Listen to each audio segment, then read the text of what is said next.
The number sat between them on the desk. 60 acres. Walter Hale read it once. Then again. He did not reach for the appraisal. He did not argue with the young loan officer sitting across from him. He simply stared at the number printed beneath the property description, as if someone had misspelled the name of a dead relative. Outside the bank window, August heat shimmered above the parking lot.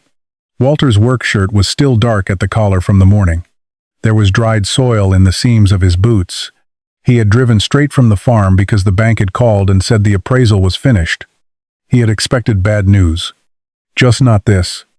The loan officer, Daniel Mercer, turned the report slightly toward him. The problem isn't the house or the barns. Mr. Hale, it's the collateral. Walter's eyes remained on the page. Daniel continued. The property is being evaluated at 60 acres. With the condition of the background and the current agricultural value, we can't support the amount you're asking for. Walter finally looked up. 60? That's what's in the property information. Walter leaned back. For 3 generations, his family had measured that farm differently. Not with numbers first. With places, the hayfield behind the barn, the low ground where his father never took the tractor after 3 days of rain, the ridge where cattle stood when winter sunlight came through the trees, and beyond all of that, there had once been another field. Walter had not walked its full length in years. Almost nobody had. After his father died, cattle disappeared from that side of the property. Brush swallowed the old lane. Young maples came up where grass had once grown. Blackberry canes covered sections so thick that walking through them meant coming home bleeding. To anyone seeing it now, it looked like woods. But Walter remembered when it wasn't. Daniel tapped the appraisal. The bank has to work with documented acreage. Walter reached forward at last. Not for the report. For the county map lying beneath it. He studied the clean boundary line. Something bothered him. The eastern side ended too soon. Walter closed his eyes for a moment. He was 11 again. Carrying fencing staples in a coffee can, while his father stretched wire along the far side of the pasture, he remembered the hammer, the cedar posts, and one sentence his father used whenever Walter complained about how far they still had to walk. "Fence ain't coming to us?" "Boy." Walter opened his eyes. "Who measured it?" Daniel hesitated. "The appraisal uses the available property records and information provided for the parcel." "No." Walter placed one thick finger beside the eastern line. "I asked who measured it." Daniel looked at the map. "I couldn't tell you who originally established every figure in the records." Walter nodded slowly. That answer interested him more than Daniel expected. "So nobody here walked it." "That's not normally how an appraisal works." Walter stood. Daniel seemed to mistake the movement for surrender. "Mr. Hale, I know this isn't the answer you wanted. If your financial position changes, we can always—" "You own boots?" Daniel stopped. "What?" "Boats." Walter folded the county map once and slipped it inside the appraisal. "Do you own a pair?" Daniel almost laughed. "I suppose." "Good." Walter picked up his hat. "Come to my place tomorrow. 7 in the morning." Daniel stared at him. "Why?" Walter walked toward the door. His hand reached the handle before he finally turned around. For the first time since entering the bank, there was something different in the old farmer's face. Not anger. Certainty. "Because there's a fence back there, nobody's used in 40 years. Daniel frowned. Walter opened the door. "And if that fence is where I remember it—" He glanced once at the folded appraisal beneath his arm. "Somebody needs to measure that farm again." At 7:06 the next morning, Daniel Mercer pulled into Walter Hale's yard, wearing boots that had never seen mud. Walter noticed. He said nothing. He was waiting beside the barn with 2 pairs of work gloves, pruning shears, and the folded appraisal tucked into his shirt pocket. Daniel stepped out, carrying the same leather folder he had brought into the meeting. He looked toward the open pasture behind the barn. "Where are we going?" Walter handed him a pair of gloves. "East." Daniel turned toward the pasture. Walter walked the other way. Daniel frowned. "East is— I know where east is." Walter disappeared behind the equipment shed. Daniel followed. They crossed an empty cattle lot where weeds had grown through the old feeding area. Beyond it stood a gate Daniel had not noticed from the driveway, or what was left of one. Honeysuckle covered the top rail. Blackberry canes had grown through the wire. One cedar post leaned inward beneath the weight of vines. Daniel stopped. This? Walter grabbed the gate. It did not move. He pulled again. Rust groaned at the hinge, but the gate stayed where 40 years had put it. Walter crouched, lifted the entire frame several inches, and held it. Under. Daniel looked at the mud beneath it, then at his trousers, then at Walter. Walter waited. Daniel ducked. By the time he stood on the other side, one knee was already dirty. Walter let the gate fall behind them. The sound was dull and final. Daniel looked ahead. The farm was gone. 10 yards behind them were clipped pasture. Barns. Gravel. Maintained fence. 10 yards ahead were blackberry canes. Young maples. Honeysuckle. Deadfall. And weeds high enough to hide the ground. Daniel opened his folder. This is still your property? Walter stepped into the brush. That's the question. Daniel stayed where he was. The appraisal line is back toward the pasture. Walter turned. According to what? The parcel information. Who walked it? Daniel hesitated. Walter waited. Finally, Daniel said, I told you yesterday. That isn't how an appraisal is normally done. Walter nodded. I remember. Then he pushed through the blackberry. Daniel looked once at the clean map inside his folder, then followed the old man into ground. The map had already finished describing. For the first 10 minutes, Walter barely spoke. He did not walk quickly, but Daniel soon realized he was not wandering. Every 20 or 30 yards, Walter stopped.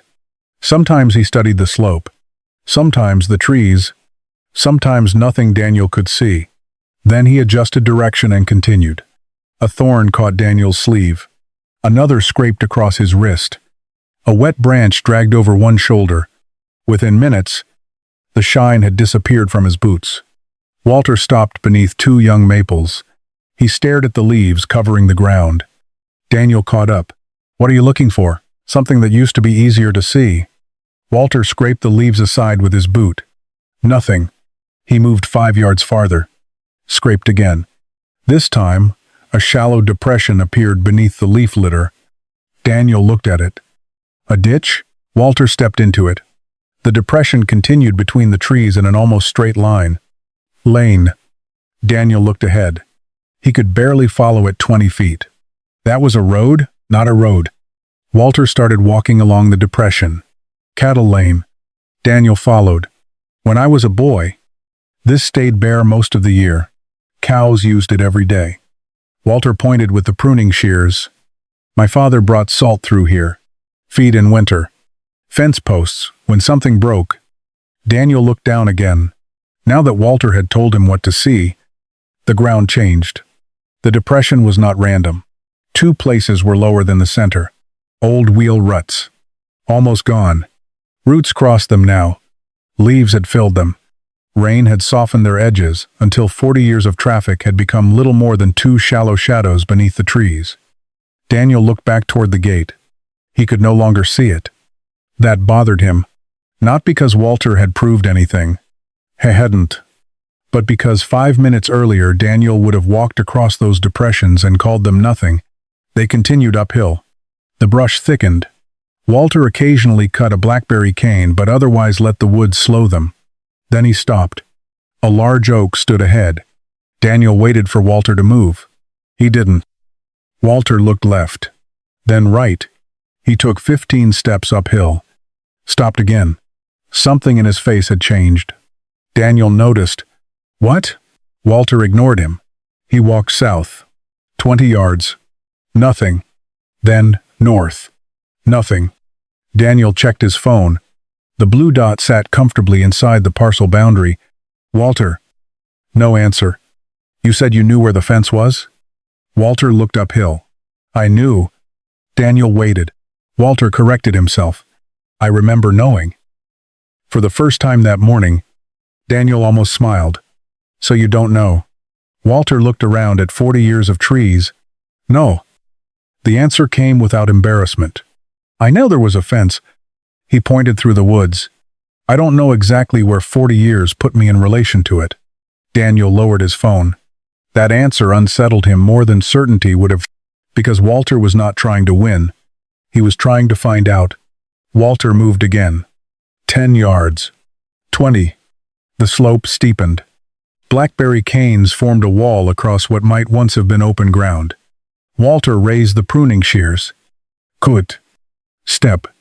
Kut. Step. Daniel followed. Breathing harder now. This better be one important fence. Walter clipped another cane. The fence isn't important. Daniel stopped. Yesterday you brought me out here because of it. Walter cut another opening. I brought you out here because your map doesn't show it. He stepped through. Daniel remained behind him. What difference does that make if it was just an old cattle fence? Walter finally turned. Maybe none. Daniel stared at him. Walter continued. Could have divided 2 pastures. Could have kept cattle out of timber. Could have been put wherever my father found convenient. Then it proves nothing. Correct. Daniel's expression tightened. Then what exactly are we looking for? Walter glanced toward the woods ahead. A reason to ask a better question. He turned and kept climbing. Daniel stood still for a moment, then followed. 5 minutes later, Walter stopped so suddenly, Daniel nearly walked into him. What? Walter was staring at an oak. It was larger than nearly every tree around it. 2 feet across. Maybe more. Daniel saw bark, moss, a few dead vines. Nothing else. Walter walked toward it. He removed one glove, placed his bare palm against the trunk, then slowly moved his hand sideways. His fingers stopped on a dark scar running across the bark. Daniel came closer. What is that? Walter did not answer. He rubbed at the moss with his thumb. A gray fleck appeared underneath. Then another. Metal? Daniel bent toward it. Walter scraped away more moss. A rusted strand of wire entered the oak from one side. There was no wire on the other. The tree had grown around it. Daniel said nothing. Walter followed the direction the wire had once taken. 20 yards away stood another mature tree. He walked to it, pulled away vines. Another rusted strand. Daniel looked from one tree to the other. Walter moved again. At the 3rd tree they found 2 wires embedded in the bark. At the 4th, only a scar. Then Walter stopped beside what looked like a gray branch lying beneath the leaves. He kicked it. The object did not move. He crouched, pulled away vines, and exposed the top of a cedar post. Daniel stepped closer. Walter grabbed it. The post broke at ground level. Rotten wood came away in his hand. Daniel looked past him. One oak. Another. Another. A cedar stump. Wire. Scott. Wire. The woods had not changed. But Daniel's understanding of them had. 5 minutes earlier, he had seen trees. Now he saw a line. He opened the leather folder. For the first time that morning, he did not check his phone. He pulled out the appraisal map, held it toward the trees, turned it slightly, then looked back at the wire disappearing into the oak. Walter watched him. Daniel traced the eastern boundary with one finger, then raised his eyes toward the forest. How far does this fence go? Walter dropped the rotten cedar. I don't know anymore. You followed it as a boy? Some of it? With your father? Walter nodded. Daniel looked at the map again. Was it the property line? Walter was quiet. A younger version of himself stood somewhere in his memory, carrying a coffee can full of staples, while his father walked ahead with a fencing hammer hanging from his belt. He remembered being tired. He remembered asking how much farther, and he remembered his father without turning around. Fence ain't coming to us. Boy. But Walter also remembered something else now. His father had built fences for cattle, not for banks, not for appraisers, not for county maps. Walter looked at Daniel. I don't know.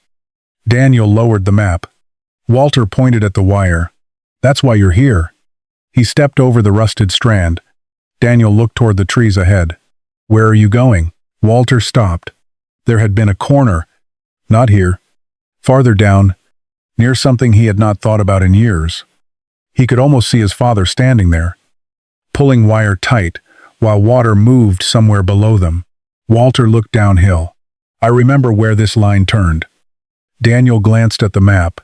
Remember? Walter nodded. That's all I've got until we find something better. Then he disappeared into the brush. Daniel remained beside the oak. He looked once at the clean line printed on the appraisal.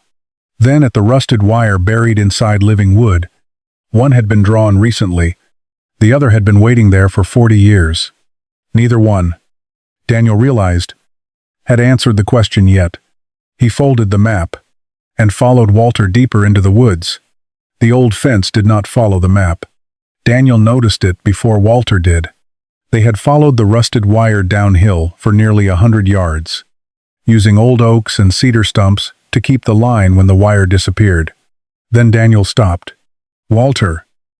Walter kept moving. Walter. Something in Daniel's voice made him turn. The younger man had unfolded the appraisal across his leather folder. He looked at the paper, then at the trees, then back at the paper. What? Daniel pointed uphill. Your property line turns back there. Walter walked toward him. Where? Daniel placed his finger on the eastern boundary. According to this, about 70 yards behind us. Walter looked back. Through the brush, 3 mature oaks stood almost in line. Rust-colored scars crossed 2 of them. The third held wire. Walter looked downhill. Another cedar stump, then another scarred tree farther beyond it. The fence kept going. Daniel checked his phone. The blue dot confirmed what the paper showed. He turned the screen toward Walter. If this is right, we're already past the eastern boundary. Walter studied the dot. Then the trees, so one of them doesn't fit. Daniel frowned. One of what? Walter pointed first to the phone. Your line. Then toward the woods. That line. Daniel lowered the screen. This could just be an interior fence. Could be. A cattle fence. Could be. Your father could have put it anywhere. Walter nodded. He could have. Daniel stared at him. Then why do you keep following it? Walter looked downhill. Because your map says it should have turned. He pointed toward the wire. And this didn't. That stopped Daniel. Not proof. A disagreement. They continued. This time, Daniel watched differently. He stopped checking whether the fence existed. He started watching where it went. 20 yards. 30. The old line continued east. At one place the wire disappeared completely. But Walter found a cedar stump beneath the leaves. Farther on, a mature oak carried a rusted staple. The direction held. Daniel unfolded the appraisal again. This makes no sense. Walter looked at him. That's better. Better? Yesterday, 60 made sense to you.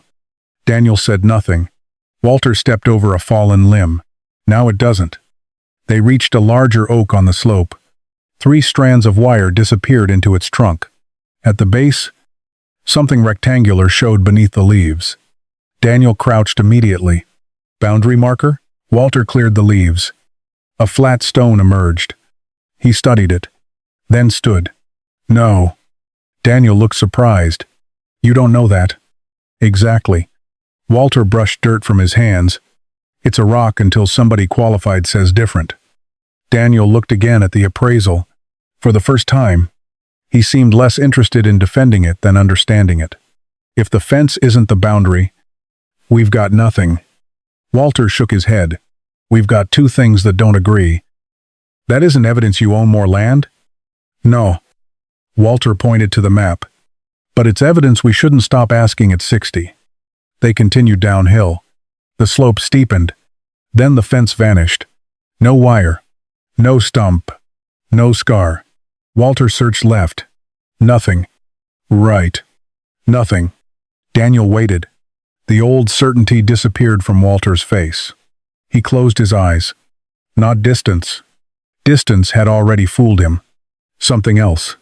His father pulling wire. The coffee can cutting into Walter's fingers. Mud on his boots. And a sound. Water. Walter opened his eyes. Creek. Daniel looked up. What creek? Walter pointed downhill. My father crossed water to repair the corner. Daniel immediately checked the appraisal. His finger moved along the eastern boundary, stopped, then moved toward the thin blue line marking the creek. His expression changed. The two did not meet. The boundary ends before it. Walter said nothing. Daniel checked again. Same result. If Walter remembered correctly, the fence had once continued toward a creek, the 60-acre boundary never reached. If Walter remembered wrong, they were chasing 40-year-old wire through somebody else's woods. Neither possibility could be ignored anymore. Daniel folded the appraisal. Not neatly this time.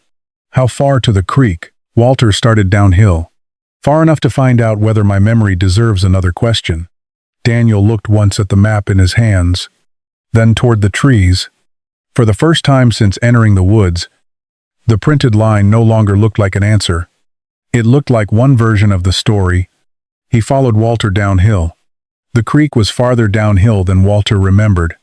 By the time they heard water moving over stone, Daniel's new boots were brown to the ankles. Walter stopped at the bank. August had reduced the creek to a narrow ribbon between exposed rocks. Daniel unfolded the appraisal. He looked at the paper, then across the water, then back at the paper. The boundary stops before this? Walter nodded. I know. Daniel waited for more. Walter stepped into the creek. That's why we crossed half the woods. Daniel stayed on the bank. You think the corner is over there? Walter climbed onto a wet stone. I remember crossing water to repair it. You remember? Walter looked back. That's different from knowing. Then he crossed. Daniel stared at the map one last time before following. On the opposite bank, the brush swallowed them immediately. Young maples crowded together. Blackberry canes filled the openings. Fallen limbs lay beneath 40 years of leaves. Walter stopped trying to remember distance. Distance had betrayed him once already. Instead, he looked at age. Most trees were thin, young, crowded, but a few stood wider apart. Older. They had been here before the field disappeared. Walter walked to the first. Nothing. The second. Nothing. At the third, he brushed moss from the trunk. A rusted staple protruded from the bark. Daniel saw it. Neither man spoke. 20 feet farther stood another mature tree. Walter pulled vines away. Wire. Then another tree. More wire. The line turned. Daniel looked back toward the creek. This is the corner? Walter shook his head. It's a fence corner. That isn't what I asked. It's the only answer I've got. They followed the new direction. Soon Walter stopped again. He kicked leaves from the ground. 2 shallow depressions appeared beneath them, running parallel through the trees. Daniel crouched. More cattle tracks? Walter shook his head. Too wide. He followed them with his eyes. Tractor. Nearby, 2 old trees stood far enough apart for machinery to pass between them. Beyond them leaned a rotten gatepost. Daniel slowly looked around. The forest no longer seemed entirely like forest. This was pasture? Some? What was the rest? Hi. Daniel almost laughed. Here? Walter looked up through 40 feet of maple branches. You're looking at trees. He scraped leaves aside with his boot. I'm looking at what came before them. They continued. Then the woods opened. Not completely, but enough. Several acres of tall grass and brush lay ahead, surrounded by young timber. Walter stopped at the edge. For the first time that morning, he looked old, not tired, struck by something Daniel could not see. My father cut hay here. Daniel said nothing. Walter pointed toward a rise. Tractor came around there. Then toward the creek behind them, cattle came through that gate. Daniel unfolded the appraisal. He found their approximate position, checked it again. According to the bank's map, this field should not matter. According to the line printed on the page, Walter's farm had ended before the creek. Daniel looked across the forgotten ground. If the fence isn't the legal boundary, what have we found? Walter took a long time to answer. Nothing that proves this is mine. Daniel looked at him. Walter tapped the appraisal. But we found something that paper can't explain.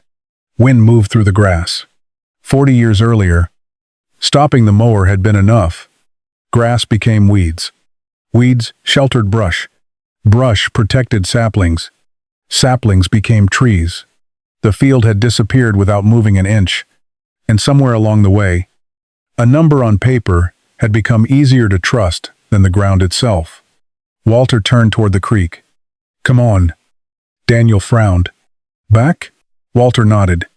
"We've asked the woods enough questions. What now?" Walter looked once more at the field his father had cut. "Now we find something older than your map." He started walking. The deed. The deed was not where Walter thought it was. He searched the metal filing cabinet beside the kitchen first. Tax receipts. Insurance papers. Equipment invoices. His father's death certificate. Nothing old enough. Daniel stood at the kitchen table, still carrying mud from the creek on his boots. "You kept the original deed here?" "My father kept everything here." Walter opened the bottom drawer. Daniel glanced around. "That doesn't mean the fence was the property line." Walter stopped searching. "I know." Daniel had expected an argument. Instead, Walter closed the drawer. "A fence can keep cows in, keep cows out. Divide one pasture from another doesn't make it a boundary. Then we're chasing a possibility. That's what you do before you know."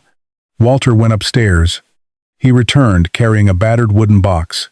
Inside were papers his father had never considered important enough for the filing cabinet: seed receipts, handwritten cattle records, old photographs, folded maps, canceled checks. Walter sorted through them carefully. Then he froze. It was not a deed. It was a photograph, black and white. His father stood beside a tractor in an open field. Behind him, cattle grazed along a fence. Walter brought the photograph to the window. Daniel looked over his shoulder. "That's the same field?" "I think so." The problem was obvious. The landscape had changed so completely that I think so was all Walter could honestly say. Daniel pointed toward the tree line, visible in the photograph. "Can you prove where this was taken?" Walter couldn't. He put the photograph down. For the first time since the bank meeting, doubt settled heavily over him. Memory had brought them to real wire. It had brought them to an old field. But memory could also connect things that did not belong together. Walter was 72. He had been a child when he followed his father through that pasture. Maybe the creek corner belonged to another fence. Maybe the field had been leased. Maybe his father had grazed cattle on a neighbor's ground with permission. Maybe 60 acres was correct. Daniel watched him. What happens if it is? Walter understood the question. If 60 acres was right, the appraisal remained. Without enough collateral, the refinancing failed. Without refinancing, Walter would enter winter carrying debt he could no longer comfortably service. He looked toward the barn through the kitchen window. Then I was wrong. No speech. No excuse. Just that. Walter returned to the box. Near the bottom, he found a yellow envelope. Inside was a photocopy of an older property description. The paper had been folded so many times the creases were beginning to separate. Daniel moved closer. There was no convenient drawing showing Walter a larger farm. Instead, the description was written in the language of lines. Direction. Distances and reference points. Walter traced it slowly with his finger, then stopped. One reference mentioned the creek. Another described a line running from a point near it. Walter read it again. Daniel took the appraisal map from his folder and placed it beside the old paper. "Does that prove anything?" "No." Walter's answer came immediately. "But it tells us where to ask." He reached for the telephone. Daniel watched him dial. "Who?" "Surveyor." Walter waited. Then he looked at the old photograph. The property description and the clean 60-acre map lying side by side. Yesterday, he had only had a memory. This morning, he had found a fence. Now he had something better. A discrepancy. Someone answered. Walter straightened. "Morning. This is Walter Hale." He paused. "I need a boundary checked." Another pause. "No. I don't know that the county's wrong." Walter looked at Daniel. "I need somebody to tell me whether I'm wrong." The surveyor arrived 2 days later. Thomas Reed was 61. Sun-browned. Quiet. and carried no interest in Walter's certainty. Walter liked him immediately. They sat at the kitchen table with three things between them: the bank appraisal, the current parcel information, and the older property description Walter had found in his father's box. Thomas read the old description once. Then again. He did not look at Walter until he finished. Where did this come from? My father's papers. That doesn't make it controlling. I know. Thomas studied him for a moment. Good. Daniel had returned from the bank. Partly because Walter asked him to, and partly because the fence had begun bothering him. Thomas pulled the appraisal closer. Old fences cause trouble when people decide they mean more than they do. Daniel glanced at Walter. Thomas continued. Farmers fenced cattle, divided pastures, changed gates. Neighbors made agreements. Nobody wrote down. Roads moved. Creeks changed. He tapped the old description. And old paperwork can create its own problems. Daniel leaned forward. So 60 acres could still be correct? Absolutely. Walter waited. But? Thomas placed a ruler across the current map. But I wouldn't bet on it yet. The room went quiet. Thomas began comparing the older description with the modern representation. Directions. Distance. Reference points. He made one pencil mark. Then another. At the eastern side, his pencil stopped. He went back to the old description. Read one line again. Then traced the modern boundary with his finger. Daniel noticed. What? Thomas ignored the question. He checked another line. Then looked at Walter. You said the fence runs downhill? Yes. Toward water? Walter nodded. Creek. Thomas marked the map. And it turns? Near the creek. Which direction? Walter showed him. Thomas made another mark. Daniel moved closer. Does that put the old field inside his property? Thomas looked up sharply. No. The answer ended the idea. I haven't established any boundary. I haven't measured anything. And that fence proves nothing by itself. Walter nodded. Thomas pointed to the papers. But something here doesn't reconcile cleanly. He counted with his pencil. The bank has an acreage figure it treated as settled. First tap. This older description contains references that need to be traced. Second, you found physical evidence of a long-abandoned fence. Third, and Walter remembers how that ground was used. Fourth, Daniel looked between them. Which one do you trust? None of them alone. Walter almost smiled. That was the first answer all morning that made him feel better. Thomas stood. Show me the fence. They entered the woods by the same rusted gate. Walter did not explain every discovery. He let Thomas look. At the first oak, Thomas examined the wire swallowed by bark. At the old lane, he photographed the depressions. At the creek, he stopped. He looked at the appraisal, then the old description, then the ground. They crossed. Walter led him to the turn in the fence and the stone beneath the oak. Thomas examined both. He called neither one a boundary marker. Finally, they reached the forgotten field. How long since this was worked? Close to 40 years. Thomas looked across the brush, then opened his equipment case. Daniel frowned. What happens now? Thomas set the tripod. Now we stop asking the fence what it means. He leveled the instrument. We measure. For the next hour, the woods became numbers. Thomas established points he could identify, took readings, checked notes, and repeated measurements. Walter stayed quiet. The fence had brought them this far. Memory had brought them farther than Walter expected. Neither could take another step for him. At the creek, Thomas took a reading. He checked it, then checked it again. Walter noticed. Thomas moved several yards and measured from another position. Sam silence. Daniel stepped closer. Something wrong? Thomas stared beyond the creek. Toward the land, the bank's map had given them no reason to examine. Walter felt his stomach tighten. What did you find? Thomas folded the old description. I found a reason not to stop here. He lifted the tripod. Daniel looked at the map. Walter looked at the forgotten field. Thomas started across the creek. We're not finished.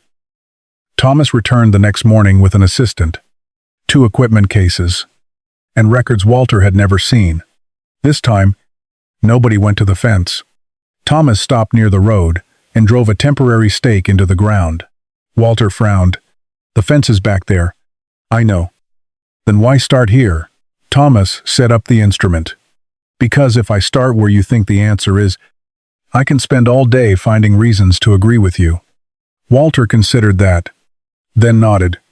Fair enough. For 3 hours, Thomas worked from points he could establish independently. Numbers were called, distances checked, notes compared, measurements repeated. There was nothing dramatic about it. That made Walter more nervous. The old fence had felt personal. This did not. The instrument did not remember his father. It did not care about the loan. It did not care whether Walter kept the farm. The line was either where the evidence put it, or it wasn't. By late morning, they entered the eastern woods. Thomas stopped near the first oak containing wire. He took a reading, then walked past it. At the next position, his assistant stopped close to the old fence. Then again, Daniel noticed. You're following it. Thomas kept his eye on the instrument. No. Daniel looked at the wire. You're standing beside it. I'm following the measurements. Thomas wrote something down.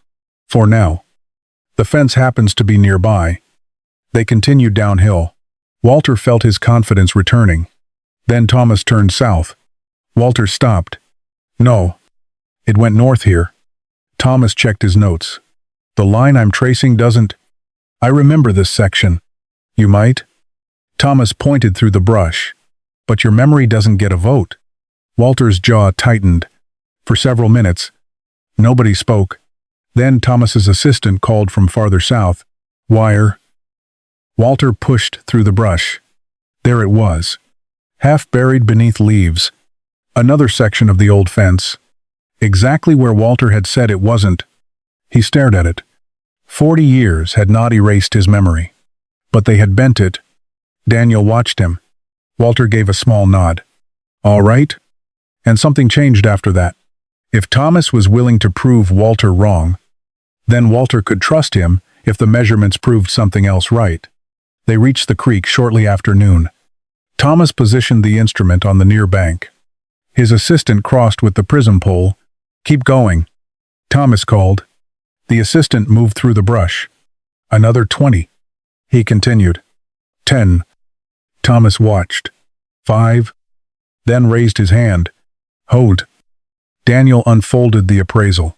He looked at the assistant, then at the printed boundary, then back again. His face tightened. That's outside? Thomas checked the reading. Outside what? The boundary on this map. Thomas said nothing. He moved the instrument to another position. Measured again. The assistant shifted several yards.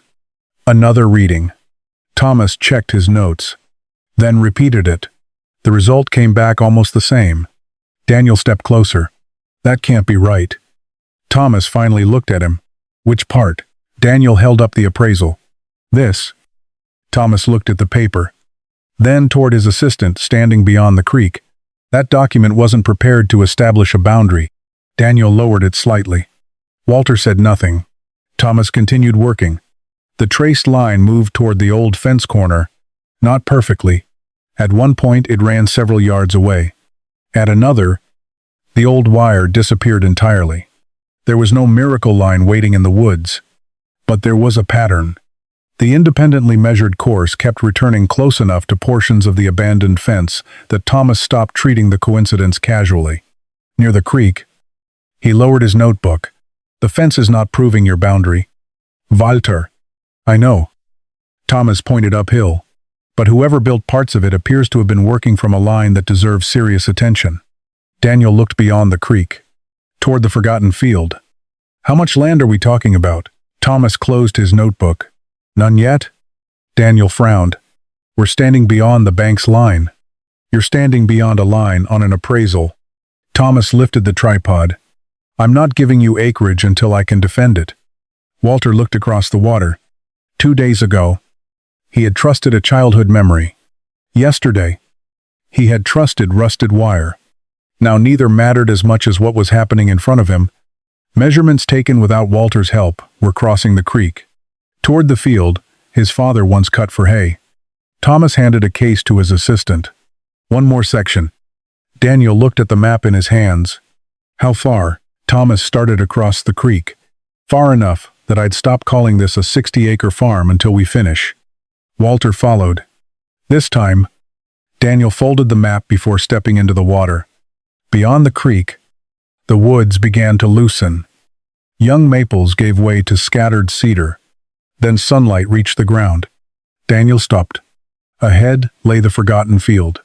Not the field Walter remembered. Not anymore. Brush had swallowed the edges. Saplings pushed in from the north. The lower ground was dark with moisture, but the rise was still open. And larger than Daniel expected. Thomas kept moving with the instrument. Walter stepped into the grass. For a moment, he said nothing. He could almost hear his father's tractor. Daniel came beside him. This was all hay? No. Walter pointed uphill. He cut that. Then toward the lower ground. Not there. Why? Walter pulled aside the dead grass with his boot. Dark soil showed beneath it. Wet? Daniel looked toward the creek. Drainage problem? Walter shook his head. Only if you insist it ought to be dry. Daniel looked at him. Walter pointed toward the rise. That ground gave hay. Then toward the hollow. That ground held water. He shrugged. Same farm. Different jobs. Until then, Daniel had been thinking about one thing. Missing acres. Walter was thinking about ground. Dry ground. Wet ground. Forage. Brush. Timber. Access. An acre was a number. Land was not. Ahead. Thomas's assistant planted the prism pole. Thomas took a reading. Moved 20. Another reading. 10. The assistant stopped near a line of mature trees. Daniel unfolded the appraisal. His expression tightened. Thomas. The surveyor kept working. We're well outside the boundary on this. Thomas lowered the instrument. Outside the appraisal representation. That's what the bank used. I know. Daniel held up the paper. Then what are you using? Records I can reconcile. Measurements I can repeat. Thomas looked at the appraisal. That document values property. It doesn't establish a boundary. He returned to the instrument. This time Daniel did not argue. Thomas moved another 50 yards. Walter noticed rusted wire inside a sycamore. 2 days earlier, he would have called everyone over. Now he walked past it. Thomas noticed. You saw that? Walter nodded. Aren't you interested? I already know what the fence can do. Thomas waited. It can tell us where to look. Walter glanced at the instrument. That tells us whether we were right to look there. Thomas gave the smallest nod, then measured again. Minutes later, he stopped, checked his notes, measured from a second position, then a third. Daniel watched his face. What? Thomas said nothing. How far off is 60? Thomas closed the notebook. I have an idea. Daniel stepped closer. How much? Not enough to sign. Daniel exhaled. Walter almost smiled. Daniel turned toward him. If this is significantly larger, that changes the collateral. Maybe. Maybe? Walter pointed toward the wet hollow. You planning to value that like my maintained pasture? Daniel looked at it. No. The brush? No. The timber? Depends. Walter nodded. Then stop turning land we haven't measured into money we haven't valued. Daniel lowered the appraisal. More acres still matter. Of course. Walter looked across the field. But more ground isn't automatically better ground. That silenced him. Thomas called his assistant farther east. Another reading. Another stake. The measured line continued. Farther than Daniel's paper allowed. Farther than Walter was willing to celebrate. By late afternoon, Thomas drove one final temporary stake and began packing the instrument. Daniel walked toward him. That's it? For today? Do you know the acreage? Thomas closed the equipment case. I know enough to calculate it. When? Tomorrow.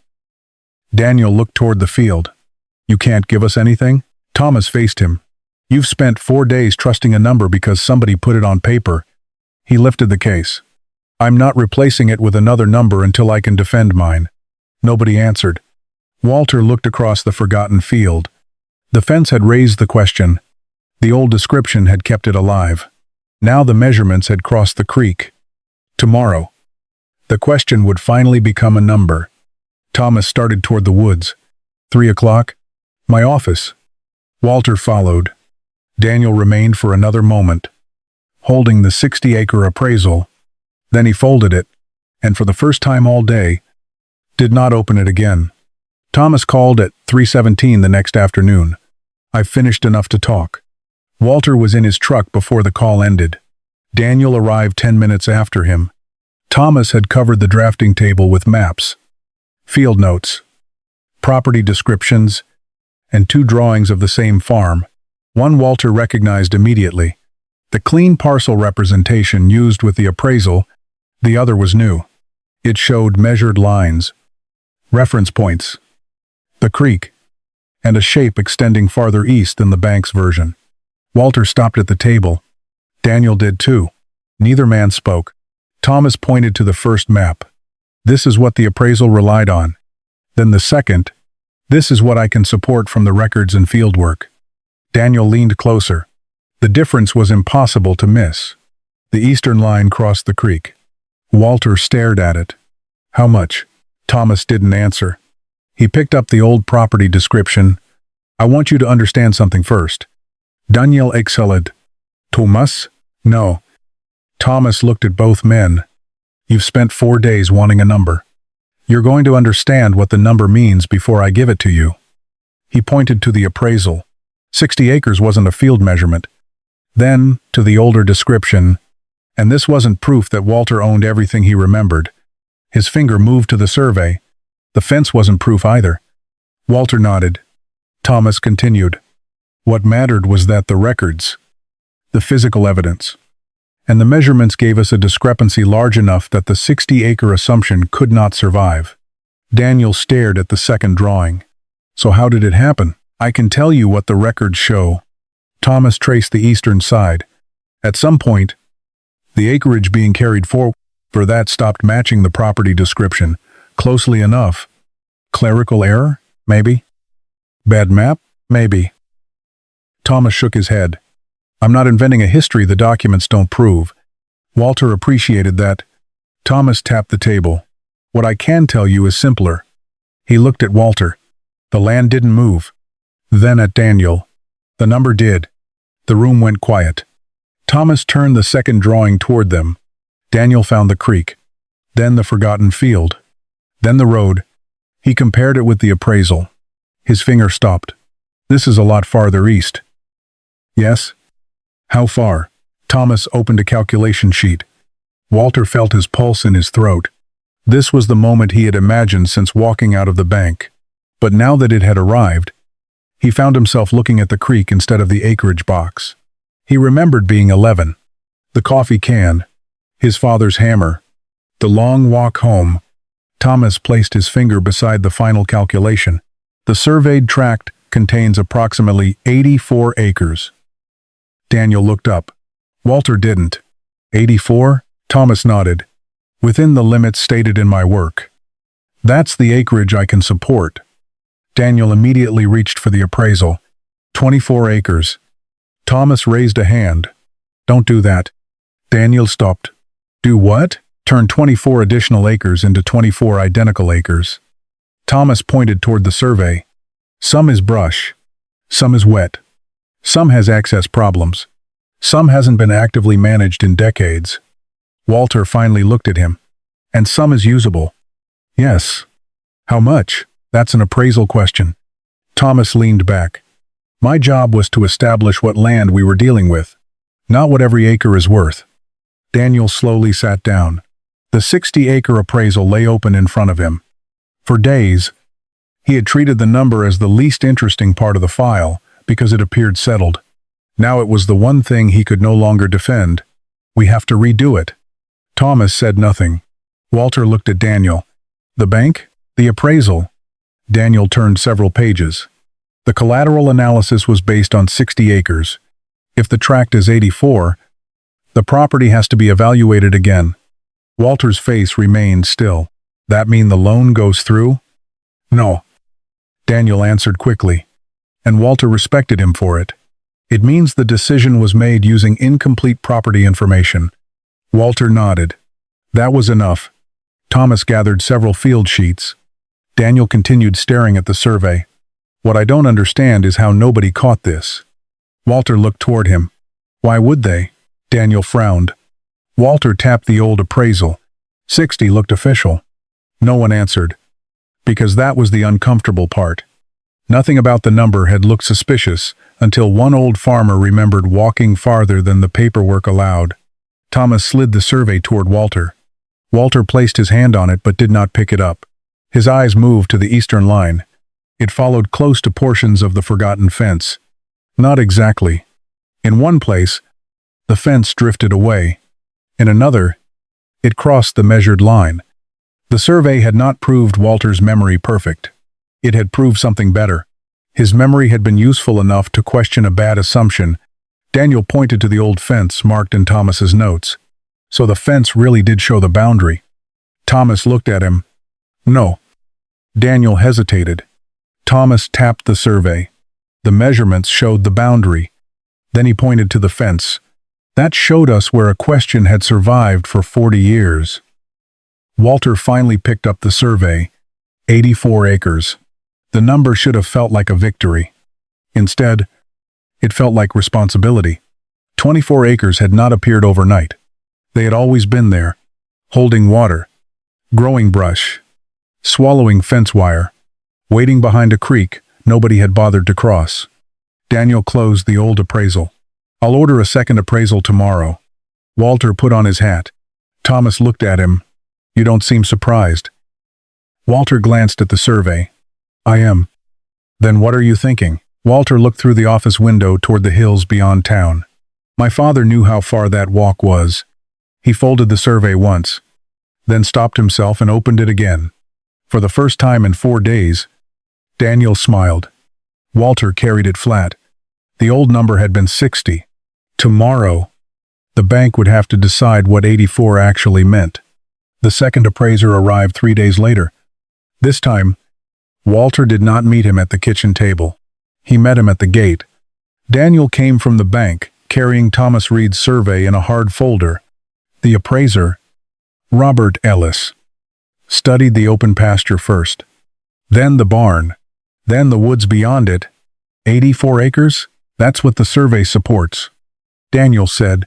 Robert looked at Walter. And the additional ground? Walter pointed east. Bring boots? Daniel looked down at his own. They were no longer new. Walter noticed. He said nothing. They followed the old lane through the woods. This time, nobody searched for the fence. They already knew it was there. At the first oak, Robert stopped to examine the wire disappearing into the trunk. Daniel started to explain. Walter kept walking. The fence isn't what you came to value. Robert looked up. Walter pointed ahead. The ground is. They crossed the creek. The forgotten field opened before them. Robert stood at its edge. 24 additional acres sounded simple in an office. Out here, nothing about them was simple. Brush crowded the northern edge. Young timber occupied sections that had once been open. The lower ground still held moisture from rain 4 days earlier. The higher rise was dry. Robert took notes. How much of this was hay? Walter pointed. From that sycamore to the rise. And the lower section? 2 Vetmo springs. Drainage? Walter shook his head. Water's doing what water does. Robert looked at him. You could improve it. Maybe.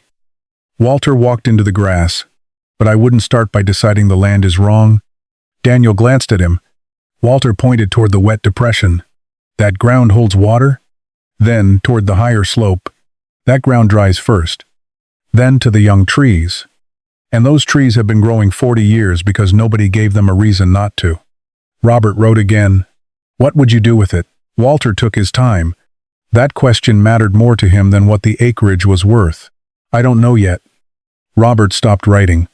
Daniel looked surprised. Walter continued. Maybe graze the higher ground again. He pointed toward the brush. Clear some of that. Not all. Then toward the creek. Keep cattle out of the softest places when they're wet. You're not reclaiming the whole field? Walter looked at him. Reclaiming it for what? Robert said nothing. Walter walked toward the rise. For 40 years. Nobody asked anything from this ground. He looked across it. I'm not going to come back because a survey found it and demand everything at once. They climbed higher. From there, the barn roof appeared through the trees. Robert studied the slope. The additional acreage still changes the property. Yes, Daniel said. Walter stayed quiet.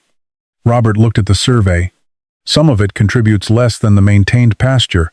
Walter nodded. Of course. Some may contribute very little in its current condition. Probably. Daniel watched Walter carefully. There was no disappointment in his face. That surprised him. For 4 days, they had fought over missing acres. Now Walter seemed almost determined not to exaggerate their value. Robert finally asked him, "You don't mind me saying that?" Walter looked across the lower ground. "I wanted you to count what was there." He pointed toward the wet hollow. Not pretend it was something else. That ended the discussion. They spent another hour walking. Robert photographed access, measured structures, noted the timber, studied the creek, asked about fencing, grazing history, and the condition of the abandoned field. By the time they returned to the barn, the afternoon sun had shifted west. Robert closed his notebook. "I'll need to finish the report." Daniel nodded. "But?" Robert looked back toward the eastern woods. The original appraisal evaluated a 60-acre property. He tapped Thomas's survey. "That is not the property I inspected today." Walter leaned against the gate. Daniel asked the question, "Does that change the collateral enough?" Robert looked at him. "That's what the report is for." Then he drove away. Daniel remained beside the barn. For a while, neither man spoke. Finally, Daniel said, "If the revised value comes in where I think it will, the bank can work with this." Walter looked at him. "You said that once already." Daniel remembered. The first time had been across a desk. 60 acres between them. A loan the bank could not support. This time, Daniel chose his words more carefully. "We can reconsider the loan using the property that's actually there." Walter nodded. "Better." Daniel looked toward the woods. 24 acres. Walter shook his head. "What? You're still doing it." "Doing what?" Seeing one number. Walter pointed east. "That isn't 24 acres." Daniel frowned. Walter counted with his hand. "It's high ground." One finger. "Wet ground." Second. "Brush." Third. "Timber." Fourth. "Water." He lowered his hand. "Different ground asks for different things." Daniel looked toward the trees. The bank had needed acreage because acreage fit into a file. Walter needed to know what the land could carry without being ruined. Those were different questions. "Then what's it worth?" Daniel asked. Walter opened the barn gate. "To the bank?" He shrugged. "Robert will tell you." He looked back toward the creek. "To May?" Daniel waited. Walter thought of his father cutting hay on the rise. Of the oak swallowing wire. Of 40 years when nobody crossed the creek because nobody needed to. Then he looked at the cattle standing in the maintained pasture. "I'll tell you after I've listened to it for a year." Daniel smiled faintly. Walter closed the gate. The survey had answered how much land he had. The appraisal would decide what the bank thought it was worth. But Walter had already discovered the harder question: what should 84 acres become now that somebody was paying attention again? Daniel called Walter 4 days later. "The appraisal is back." Walter was repairing a gate hinge. He kept working. "And?" A pause. "The bank approved the refinance." Walter stopped turning the wrench. For several seconds, he said nothing. Not because he was surprised. Because 6 days earlier, the same bank had told him 60 acres were not enough. Now the farm had not moved an inch. Only the information had. "What changed?" Walter asked. The revised appraisal recognized the surveyed acreage and evaluated the ground by condition and use. Daniel hesitated.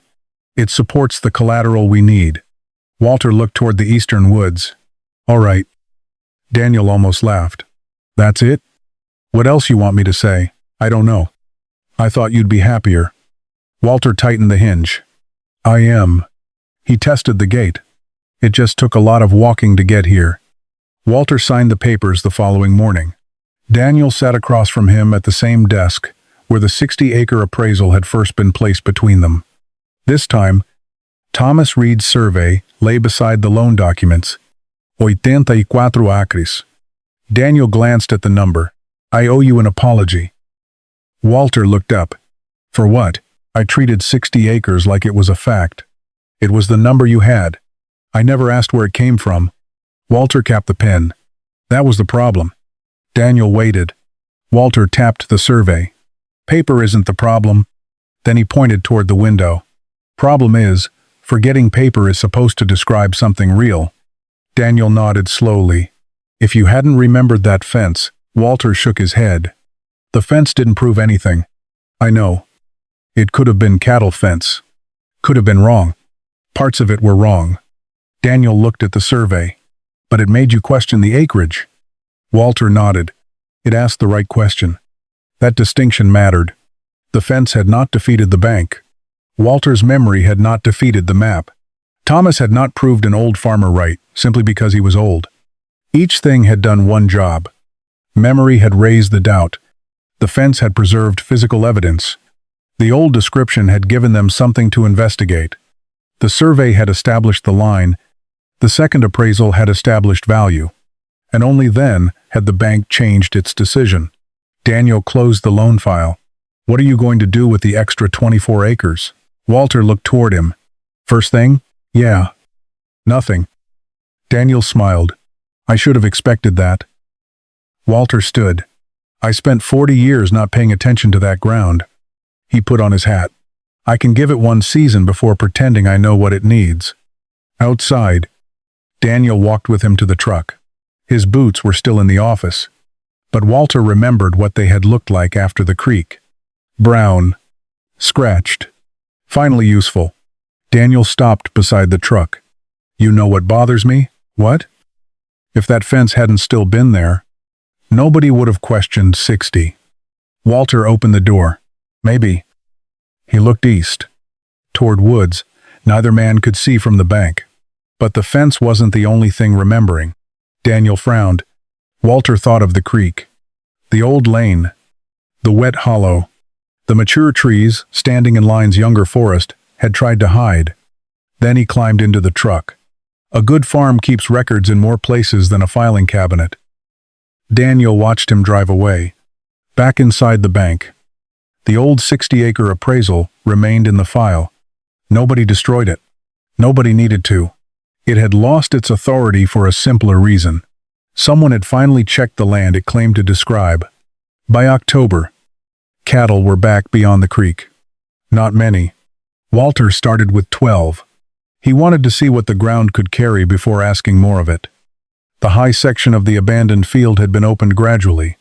Brush was cut in strips rather than cleared all at once.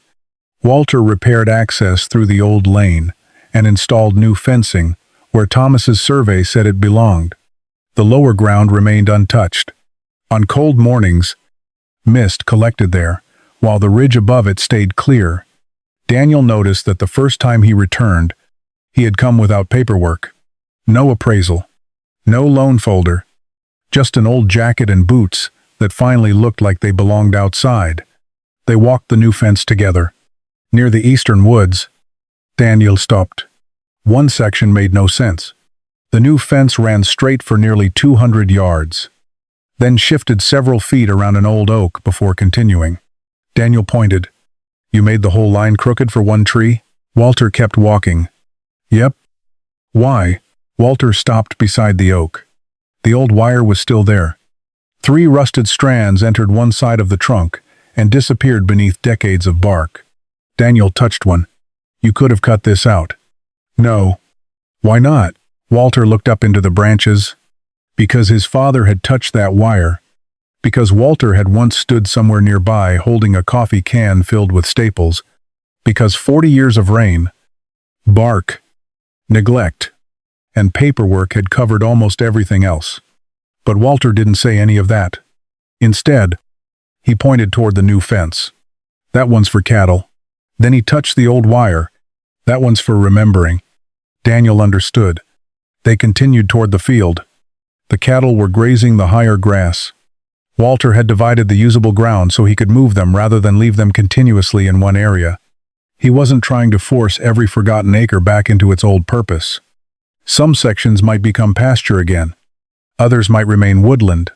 The damp ground near the creek would continue doing what it had always done, holding water longer than the ridge. 40 years earlier, Walter would have called that simply knowing the farm.